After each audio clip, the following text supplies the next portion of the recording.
Back in the day, we'd go all night, getting my ladies looking right. Down JD and hit the lights, strap my steel with this beat in TL. We run these streets, we bring in hate, hate, hate. Oh my ladies, 20s, 50s, classy ladies walking, talking, caddies, limos, members stuck in. Oh, bring it fire, all this fire. Oh, watch the mercury rise on top of me. Fire, fire, ooh, all this fire. Strip it, burn it, break it, light it. As I took a sip of my Jack, a wave of loneliness ran through me. Running away from home, I had escaped the valley at 16. I've been living on my own ever since. Often I yearned to go home, but I knew things could never be the same. I came out of memory lane in a big hurry. I was nearly knocked right off the bar stool as Captain Clancy's huge, blubbery body squeezed down next to me. By design, he blocked my view of Carmen, and all I could smell were clouds of brute cologne. The detective's trench coat fell open, exposing the butt of his gun. On his label were the typical sprinkled crumbs.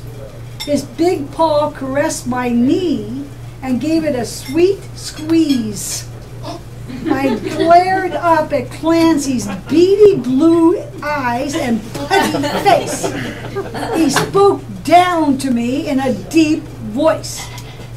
Jessica, why are you dressed as a boy? Because this is how I like to dress. A filled drink tray slammed down onto the counter next to Clancy's arm. The rattling glasses and butt-packed ashtrays arrested the detective's attention.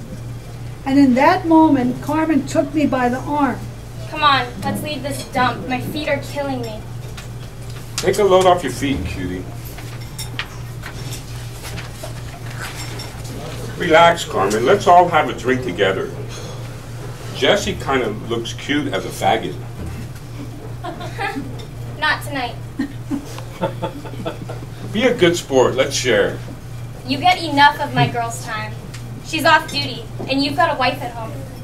Small beads of sweat dripped from underneath Clancy's toupee. And he gave up his valiant effort for the evening. The Brock's broad served a Boilermaker for the captain. Here, drink up.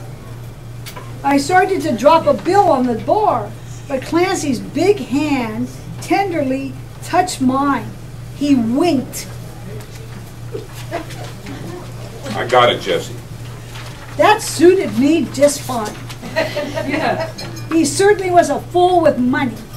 I took Carmen by the hand. As we started to leave, a well-dressed gentleman flagged Carmen over to his table. He rose to his feet and gave us a warm smile. A chiseled face and finely tailored rags shouted power and class. His demeanor said Ivy League and Harvard Law. Hi, Carmen. You look lovely tonight.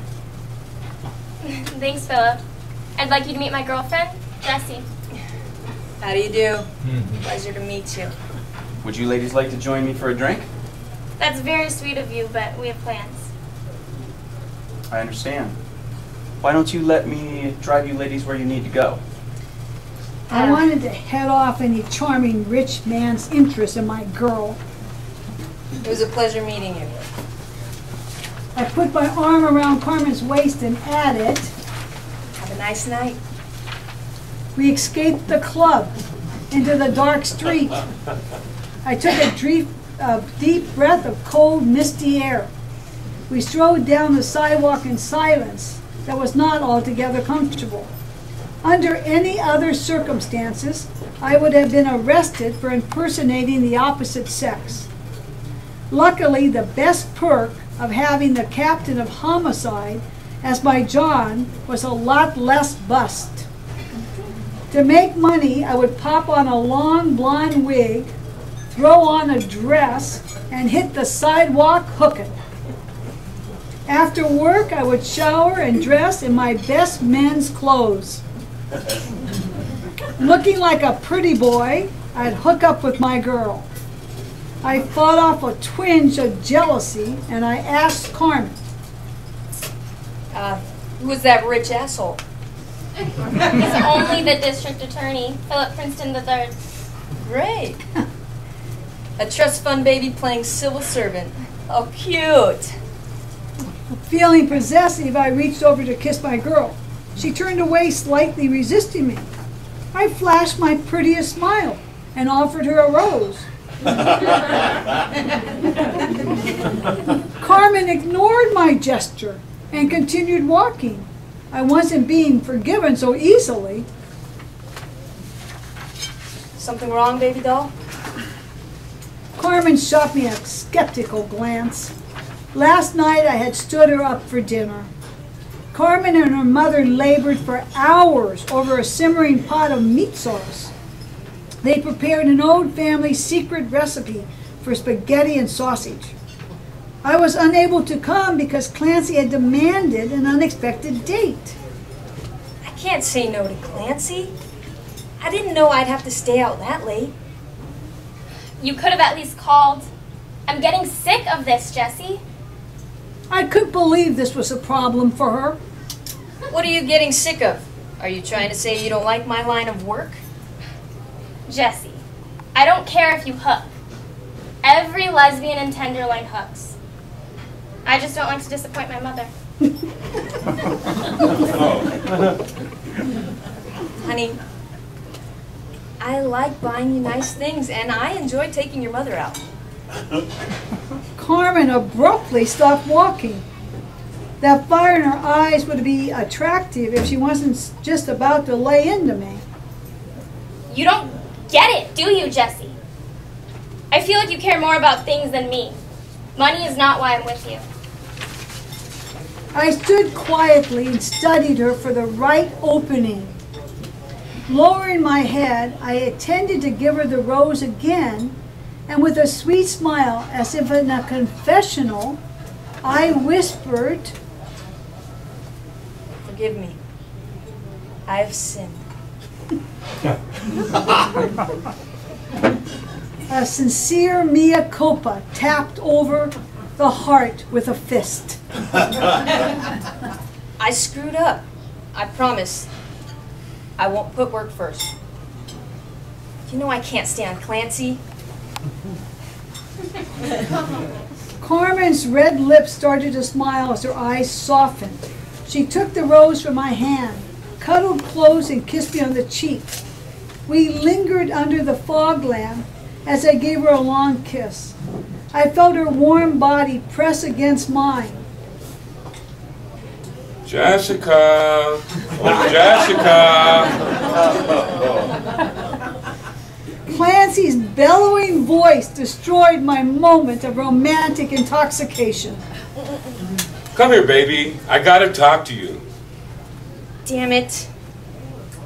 All right, I'll be right back. Just give me a minute. Ignore him. Just tell him to go fuck himself.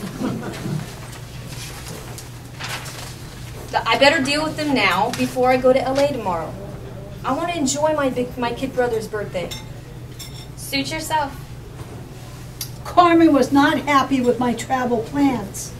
She knew I had made arrangements to stay with my old buddy Speedy, and she knew what that meant.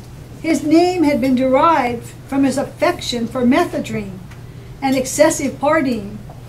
I couldn't solve that problem right now. Instead, I walked back to head off Clancy. He was lumbering down the sidewalk with outstretched arms like a sloppy drunk. Why won't you be my mistress? Drinking's no good for you. Clancy, I don't have time to go over this again. You know, you're my favorite John. Let's just leave it at that. And I'll visit you soon. In a hot, sexy dress. But I gotta go now. A shiny black Cadillac pulled up. The handsome district attorney lowered his electric window. He leaned forwardly and pointedly inquired, Jesse, is everything okay? Hey, we're having a private conversation here. Flinching at the cop's manner, the DA nodded at me and drove off. Clancy, teary-eyed and maudlin. You know, I'm just trying to get you off the streets. I know, Clancy. That's very considerate of you. It's just... Can we talk about this later? I turned around and saw the black Cadillac stop next to Carmen. Panicking, I sprinted towards the caddy as she hopped into the front seat. Carmen! Wait a minute! Carmen slammed the door. Damn it! Carmen! I watched as the taillights faded into the fog. Thank you.